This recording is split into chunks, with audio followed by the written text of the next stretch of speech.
ওনার বাড়িতে চলে এসেছি। ওনার বাবা মা আমাদের সামনে আছেন। আমরা জানার চেষ্টা করব আসলে এই ঘটনাটা কী ঘটেছিল এবং কিভাবে যাওয়ার পথে হারিয়ে গেলেন। এবং আমরা এই মুহূর্তে অবস্থান করছি ছাতক উপজেলা গোবিন্দনগর গ্রামে আছি আমরা, সেখানে সৈয়দরগাঁও ইউনিয়নে আছি অন্তর্ভুক্ত। সবাই আমাদের সঙ্গে থাকবেন, পরিচয় পাওয়ার জন্য শেয়ার দিয়ে আমাদের সঙ্গে থাকবেন। আমরা আসলে পিছনের গল্পগুলো সামনে আনার চেষ্টা করব।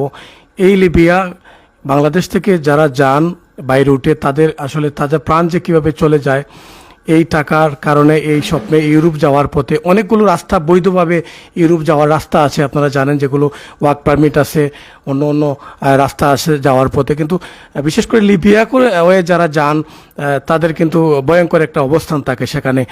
আমরা সেই পিছনে গল্পগুলো তুলে ধরার চেষ্টা করবো, সঙ্গে ততক্ষণ আমাদের থাকবেন, আমরা কথা বলার চেষ্টা করব। দর্শক, আমরা প্রথমে আপনার কাছে জানতে চেষ্টা করব, সে যখন ইটালি যাওয়ার পথে প্রথম কোন দেশে গিয়েছিল? বিসমিল্লাহির রহমানির রহিম। প্রিয় দেশবাসী এবং বিশ্ববাসী, আসসালামু আলাইকুম। আমার ছেলেটি দীর্ঘ 10 মাস আগে লিবিয়াতে ছিল, হয়তো বাংলাদেশ থেকে ফ্লাই করে গেছিল। যতটুকু আমি জানতে পেরেছি দুবাই থেকে সিঙ্গাপুর, মিশর হয়ে লিবিয়াতে গিয়ে 10 মাস, দীর্ঘ 10 মাস অপেক্ষায় ছিল। তারপরে হয়তো গেমের কোনো সুযোগ পাই নাই, ভালো কোনো গেম পাইনি হিসাবে আমি আমার খানিকুরাক যেভাবে আমার বাচ্চাটাকে দিছি আমি দীর্ঘদিন, আলহামদুলিল্লাহ। হঠাৎ করে একজন বালা মানুষ পেয়েছি, কিছু আয়ত্ততার মাধ্যমে কথাবার্তা মেতে আমার ফাইনাল হয়। ফাইনাল হওয়ার পরে ওনার বাসাতে আমার ছেলেটা গেলে 2 দিন রাখার পরে উনি গেম করে নিছে। এরপরেও উনি যথেষ্ট আদর করেছে আমার ছেলেকে। আমার ছেলের বক্তব্য যে আব্বা আমি খুব ভালো আছি, খুব ভালো জায়গায় রাখছে আমারে। কিন্তু 20 তারিখ বৃহস্পতিবার সম্ভবত ছিল, হঠাৎ করে আমাকে আমার ছেলে 12:52 আমাদের দেশে বাংলাদেশের টাইম 12টার সময় ফোন করে বললো, আব্বু এই মুহূর্তে আপু বলছে আমি গেমে যাব, দোয়া করেন। আমার সাথে আর কথা হবে না, আপুর সাথে কথা বললেন, তার মার সাথেও কথা বলছে। আমার একটি মাত্র ছেলে, একটি মেয়ে।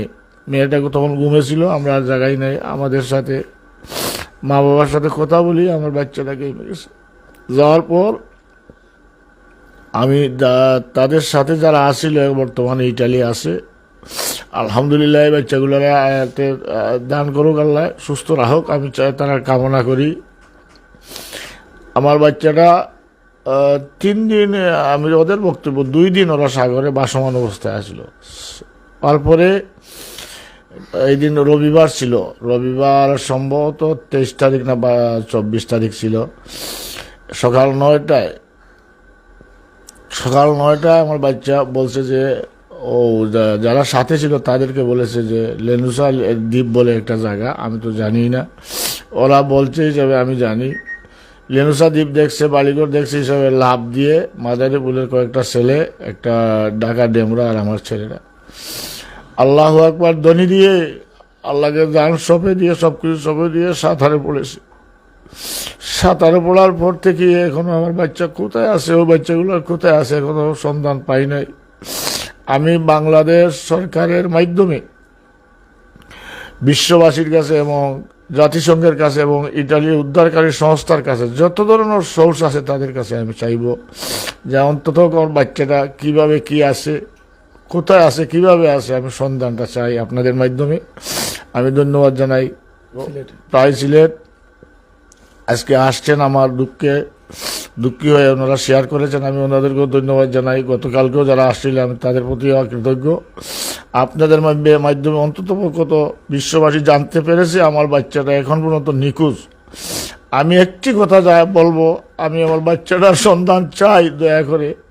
আমি জানি মানুষ চাইলে কি না পারে, আমি আল্লাহর বাস্তে আমার বাচ্চাগুলোর সন্ধান চাই। কিন্তু হ্যাঁ, একটা কথা, গতকালকে নিউজগুলা দেওয়ার পরে আমাদেরকে কিছু ফাও লোক কিছু কথাবার্তা বলতেছে যে ওই আছে। আমি বলছি যে আমার ছেলে দেখাও, ছেলের সাথে কথা বলাও, আমার যা সাধ্য আছে আমি তাই করবো আমার ছেলের জন্য। পরে আবার আর যোগাযোগ করে নেই। দয়া করে ওনাদের পায়াতে বলছি, আমাকে ডিস্টার্ব করবেন না, আপনারা এই লুবি হবেন না, আমাকে ঠকতে পারবেন, মহান আল্লাহকে ঠকতে পারবেন না। ধন্যবাদ সবাইকে, আসসালামু আলাইকুম। আপনাদেরকে বলি, যদি ভিডিও কলে তাকে দেখানো যায় তাহলে তো শিওর হতে পারবেন যে আসলে সে ওনার ছেলে। এভাবেই এই পিছনের গল্প যেটা বলেছিলাম, মাফিয়া একটা চক্র আছে, যেটা আসলে মাফিয়া বলতে আসলে লিবিয়াতে কোনো লিবিয়ান মাফিয়া নেই, সেটা বাংলাদেশের মাফিয়া। যখন গেমগুলো হয় আমরা সাধারণত যে তথ্যগুলো দেওয়ার চেষ্টা করি, যারা লিবিয়া হয়ে যেতে চান গেম থেকে, তারা কিন্তু টাকাওয়ালা যারা থাকেন তাদেরকে কিন্তু টার্গেট করে বাংলাদেশের যে দালালগুড়া টার্গেট করে কিন্তু তারা ওখান থেকেই বাছাই করে কিন্তু সেখানে তারা মাফিয়া সেজে কিন্তু তাদেরকে গড়ে একটে নির্যাতন করা হয়। লিবিয়ার যে গেমগুলো হয় আপনারা দেখছেন কিনা জানি না, বিভিন্ন নিউজগুলো হয়েছে, এটা নিয়ে অনেক মানুষকে উদ্ধার করেছে বাংলাদেশ সরকার লিবিয়া থেকে এই বিষয় নিয়ে। তো লিবিয়ার যে গল্পগুলো, লিবিয়া থেকে যে মানুষ যায়, সব মানুষ একরকম না, কিছু মানুষ ভালো পথে যায়, ভালোর বোটেও যেতে পারে, কিন্তু 90% মানুষ সেই প্রতারণার ফাঁদে পড়ে। যেটা আপনাকে ফোন দেওয়া হয়েছে যে আপনার ছেলে আছে, এটা হলো প্রতারণার একটা জাল তারা তৈরি করেছে হয়তো আপনার সাথে কথা বলতে। কিন্তু আমি মনে করি যদি আপনার ছেলে তাদের কাছে তাকেও ভিডিও কল দেও, ভিডিও কলে দেখাও যে আসলে আপনার ছেলে আমার কাছে আছে, তোমাদের তো শেয়ার হয়ে যাবে।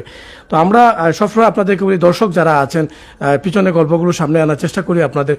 এই যে স্বপ্নের ইউরোপ যাওয়ার পথে অনেক যুবকের তাজা প্রাণ চলে যাচ্ছে, আপনারা একটু দৃষ্টি আকর্ষণ করবে এই দিকেই। বৈধ পথে যান, যেখানে হয়তো 2 লাখ টাকা বা 3 লাখ টাকা বেশি যাবে এই অবৈধ পথ থেকে, কিন্তু তারপরে আপনার সন্তান নিরাপদে পাবেন। যার এক ছেলে এক মেয়ে, এখন ছেলে তো নেই, অসহায় অবস্থায় তারা পড়ে আছেন। এবং কথা বলার চেষ্টা করব আমি আপনার সাথে, আমার মায়ের সাথে, ওনার যে এই